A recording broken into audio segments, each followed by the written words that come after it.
어느 제목으로 잠시 말씀 나누겠습니다.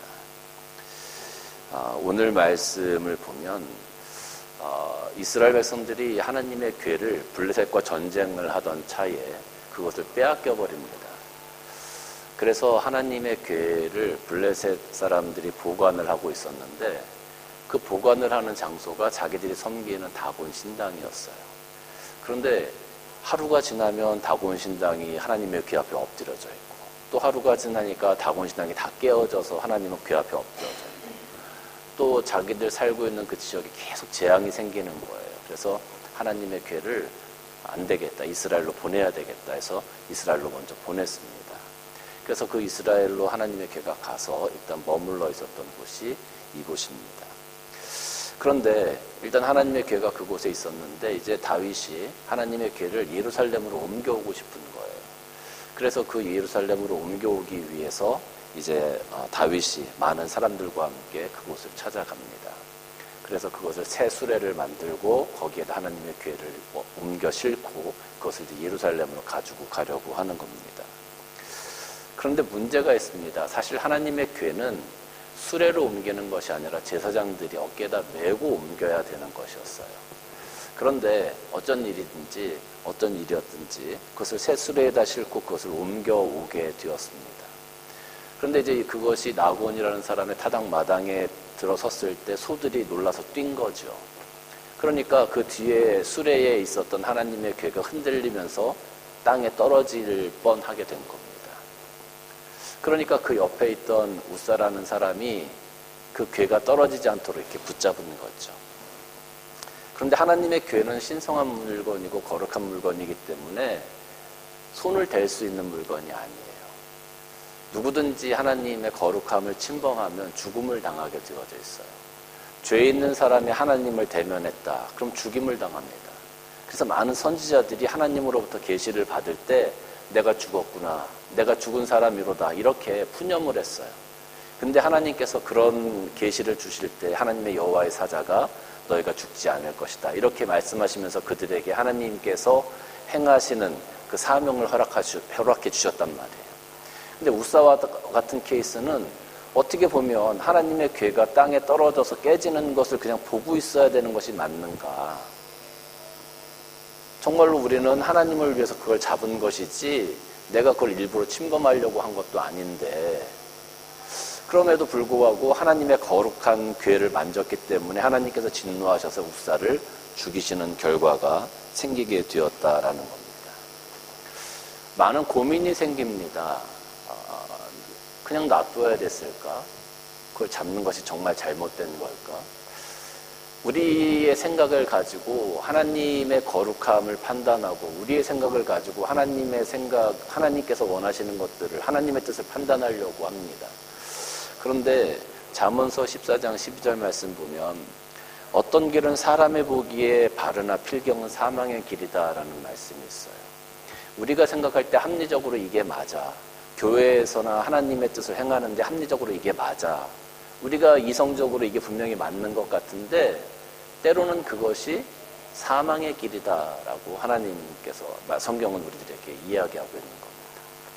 그러니까 사람의 판단으로 무엇이 옳고 그름을 생각하기보다는 하나님 뜻에서, 하나님의 편에서 하나님의 뜻을 가지고 옳고 그름을 판단하는 것이 훨씬 더 지혜롭고 당연한 거다라고 성경은 우리들에게 이야기해 주고 있어요. 사무엘상 13장 말씀을 보면 이런 말씀이 있습니다. 사무엘이 정한 기한대로 오랫동안 기다렸으나 사무엘이 길갈로 오지 아니하며 백성들이 사울에게서 흩어지는지라. 지금 이스라엘 백성과 블레셋 사람들과 전쟁을 하기 위해서 앞에 딱 대치하고 있는 상황입니다. 그래서 사무엘이 와서 제사를 먼저 드려주고 그리고 나서 전쟁을 하려고 했는데 기한이 다 지났는데, 다 찼는데 사무엘이 안 오는 거예요.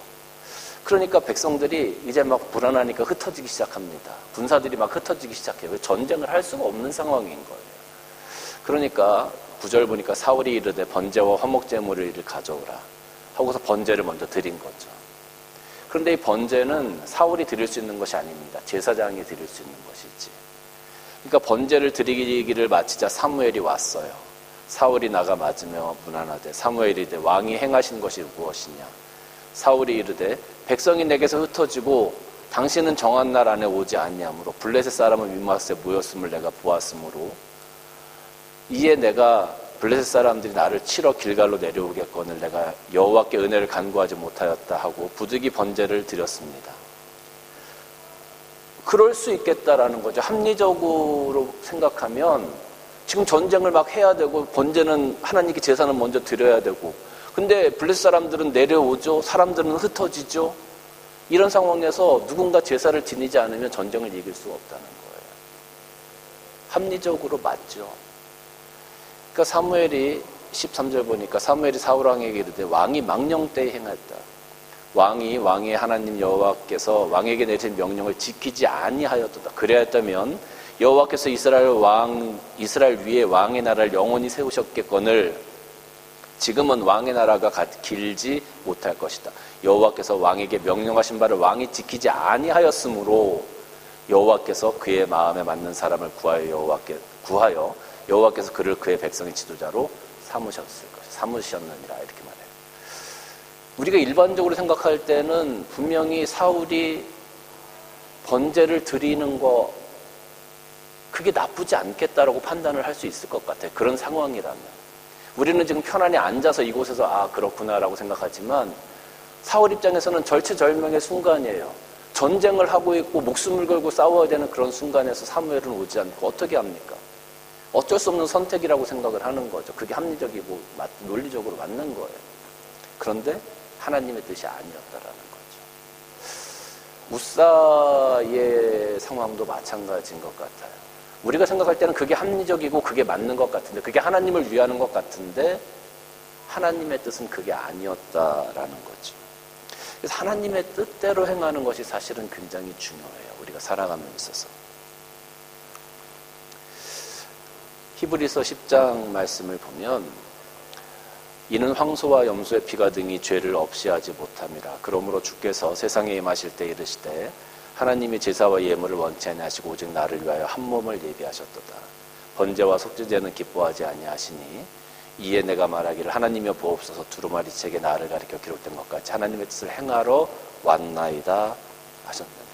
예수님께서 이 땅에 오신 이유를 이야기하고 있거든요. 지금까지는 번제로 하나님께 제사를 드림으로 죄를 사했지만 이제 그것을 하나님께서 더 이상 기뻐하시지 아니하신다는 거예요. 그걸로는 너희들의 죄가 사해질 수 없다라는 거예요. 하나님의 뜻을 행하는 한 사람을 하나님께서 보내셨다는 거죠. 예수님께서 하나님의 뜻을 행하려고 이 땅에 오셨다라는 거예요. 시편 40편 말씀을 보아도 그런 말씀이 있어요. 주께서 내게를 통하여 내게 들려주시기를 제사와 예물을 기뻐하지 아니하시며 속죄와 속건제를 요구하지 아니하신다 하신지라. 그때 내가 말하기를 내가 왔나이다 나를 가리켜 기록한 것이 두루마리 책에 있나이다. 나의 하나님이여 내가 주의 뜻을 행하기를 즐기오니 주의 법이 나의 심중에 있나이다. 주의 뜻을 행하는 것 이것이 키포인트예요. 이것이 주의 뜻을 행하는 것. 내가 하나님께 번제를 드리고 내가 하나님께 화목제를 드리고 내가 이렇게 헌신을 하고 이런 것보다도 주의 뜻을 행하는 것이 우리 그리스도인들의 포인트가 되어져야 된다라는 거예요. 여러분 예수님께서 하나님의 뜻을 행하시기 위해서 아주 치열하게 싸우셨어요. 예수님이 그냥 하나님의 뜻을 아주 편안한 마음으로 모든 것들이 다 형통하게 되어지고 하나님께서 원하시는 것을 다 이렇게 해나간 것처럼 보이죠. 그런데 예수님께서 마태복음 26장 39절 말씀 보면 조금 나아가서 얼굴을 땅에 대시고 엎드려 기도하며 이르시되 아버지여 만일 할만하시거든 이 잔을 내게서 지나가게 하옵소서. 그러나 나의 원대로 마시옵고 아버지의 원대로 하옵소서. 이렇게 기도했단 말이에요. 예수님의 뜻은 이것을 정말 십자가에 내가 달려 죽게 되어진 이것을 예수님은 정말 피하시고 싶으셨던 것 같아요. 하나님한테 기도하면서 할만하시거든 이 잔을 내게서 지나가게 해주세요. 나 정말 이거 너무 힘들 것 같아요. 나 정말 이거 너무 고통스럽고 어려울 것 같아요. 예수님이 하나님 앞에서 그렇게 기도한 거예요. 간절히. 근데 내 뜻대로 하지 마옵시고 아버지의 원대로 하옵소서. 나 정말 이거 하기 싫고, 나 정말 이거 어렵고, 나 정말 이거 감당하기 힘든데, 하나님 근데 내 뜻대로 하지 마시고 아버지 뜻대로 하세요.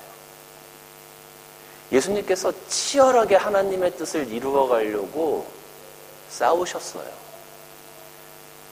그냥 뭐 편안하게 하나님의 뜻을 다 이루어가는 게 아니라는 거예요. 사단의 유혹이 있을 때가 얼마나 많이 있었습니까?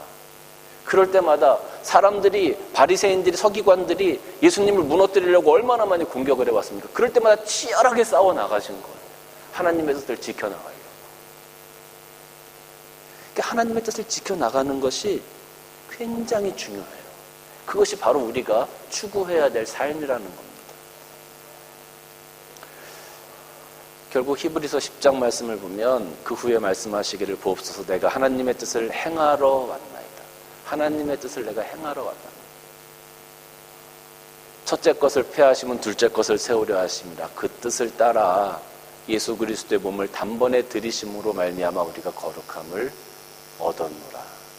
예수님께서 결국 우리와 하나님 사이의 화목제물로 자기 몸을 십자가에 단번에 들이심으로 말미암아 우리의 죄를 사해 주시고 하나님의 자녀가 되는 권세를 주셨어요.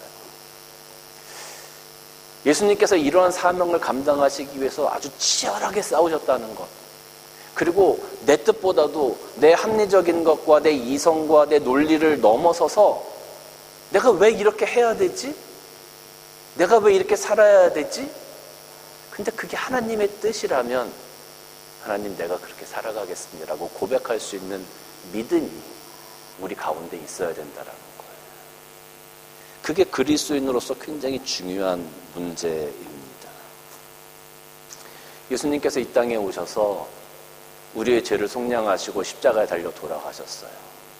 그래서 그것을 로마서 10장 10절 말씀 보니까 마음에 믿어 의에 이르고 입으로 시인하여 구원에 이른다라고 얘기하고 있어요. 그러니까 마음으로 받아들이는 거예요. 예수님께서 나를 위해서 십자가에 돌아가셨구나. 내 죄 때문에 그렇게 고통당하셨구나. 그것으로 말미암아 내가 죄사함을 받고 하나님의 자녀가 됐구나라는 것을 마음으로 받아들이는 거예요. 그리고 내가 내 입으로 그걸 시인하면 구원받은 사람이 되는 거예요. 여러분, 우리가 여러분 구원받았습니까? 라고 물을 때 여러분들 마음 가운데 내가 예수 그리스도를 받아들이고 내가 예수 그리스도를 나 때문에, 나의 죄 때문에 돌아가셨다는 것을 고백하는 자들은 다 구원받은 사람들입니다. 여러분 다 구원받으셨습니까? 예, 우린 다 구원받았습니다. 우린 구원받은 사람들입니다. 자, 이제 우리는 구원받았어요. 하나님의 뜻 가운데 우리는 구원을 받았어요. 그러면 이제 구원받은 사람들이 어떻게 이 땅에서 어떠한 모습으로 하나님의 뜻을 따라서 살아가야 할까요?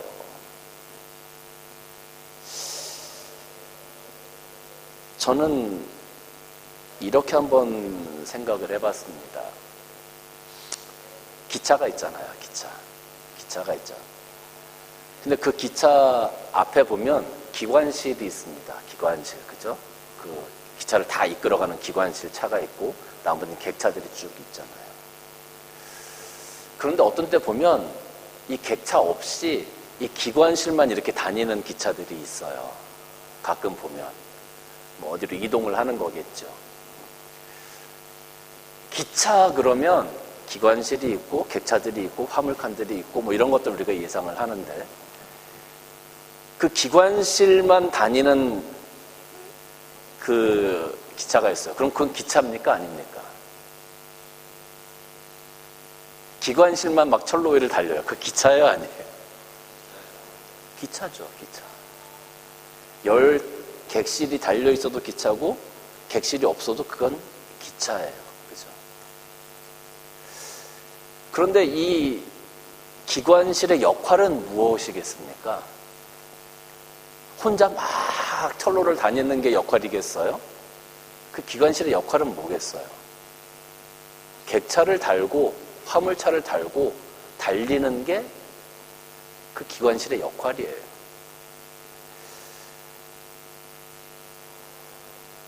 우리가 구원이라는 것은 그렇습니다. 구원이라는 것은 우리가 마음으로 믿어 의에 이르고 입으로 시인하여 구원에 이르렀어요. 우린 다 기차가 됐어요.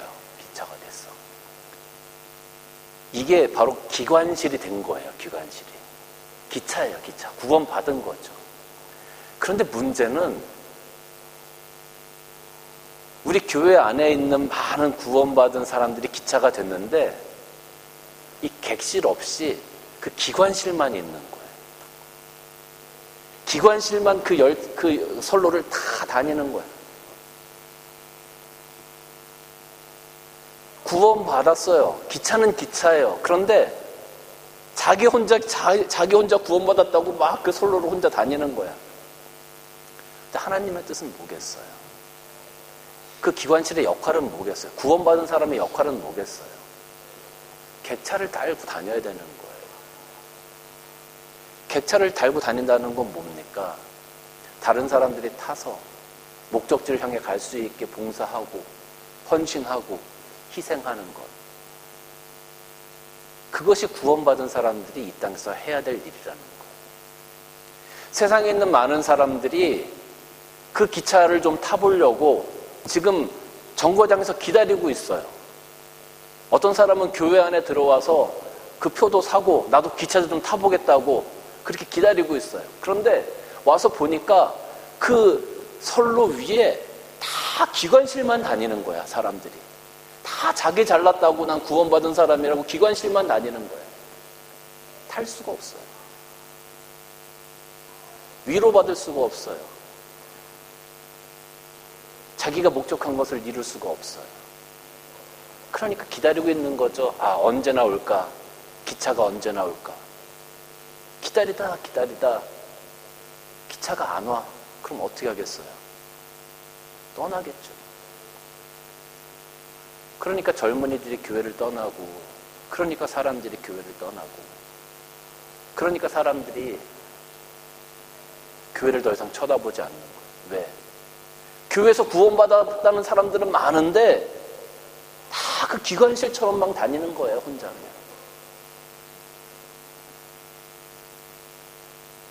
하나님께서 원하시는 우리의 삶은 나 혼자 구원받았으니까, 나 혼자 기차 됐으니까 기관실만 막 다니는 것이 아니라 내가 그렇게 구원받았으면 이제 그 객차를 쭉 달고 이 세상에서 사람들도 태우고 하나님의 나라를 위해서 이렇게 가야 되는데 그게 안 되는 거예요. 저는 마음으로 믿어 의에 이르고 입으로 시인하여 구원에 이르느니라. 우리 구원 받았습니다. 객차가 없다고 해서 당신 구원 못 받았습니다 라고 이야기하고 싶지 않습니다. 분명히 그것도 기차예요. 기관실만 있어도 기차예요. 그런데 하나님께서 원하시는 그 기관실의 삶, 하나님께서 원하시는 그 기관실의 뜻은 기관실을 혼자 다니는 건 아니라는 거죠. 근데 우리는 그걸 망각하고 있는 거예요. 그러니까 나 구원받았다고 혼자 좋아서 그냥 그 선로를 혼자 막 다니는 거야. 기관실이 이렇게 보면 다 기관실만 다니는 거야. 기차 위에, 그 선로 위에. 그게 우리들의 모습이에요. 오늘날 우리들의 현주소인 거예요. 그러니까 교회가 성장하지 못하고 교회가 사람들에게 인정받지 못하는 거예요.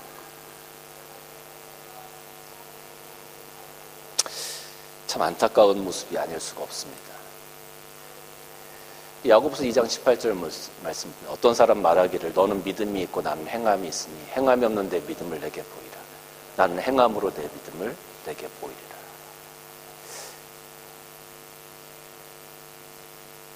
네 객차는 어딨냐는 거예요. 네 화물칸은 어딨냐는 거예요. 헌신의 모습은 여러 가지로 나타날 수 있습니다. 여러분, 우리가 구원을 받아서 하나님의 자녀가 되었죠. 저는 이 구원이라는 것을 이 물이라고 한번 생각을 해봤어요. 물. 이 물을 이 컵에 이렇게 담아놓으면 이렇게 둥그런 모양이 되죠. 그죠? 둥그런 모양이 돼요. 병에다 담아놓으면 병 모양이 되어지죠. 헌신의 모습은 이렇게 여러 가지 모습으로 드러날 수 있습니다.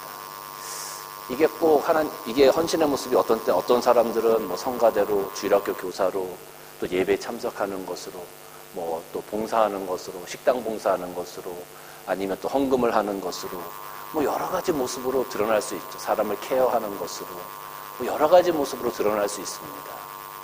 그러니까 왜 당신은 이런 봉사를 하지 않습니까? 라고 다른 사람을 비난할 필요는 없어요. 헌신의 모습은 여러 가지이기 때문에.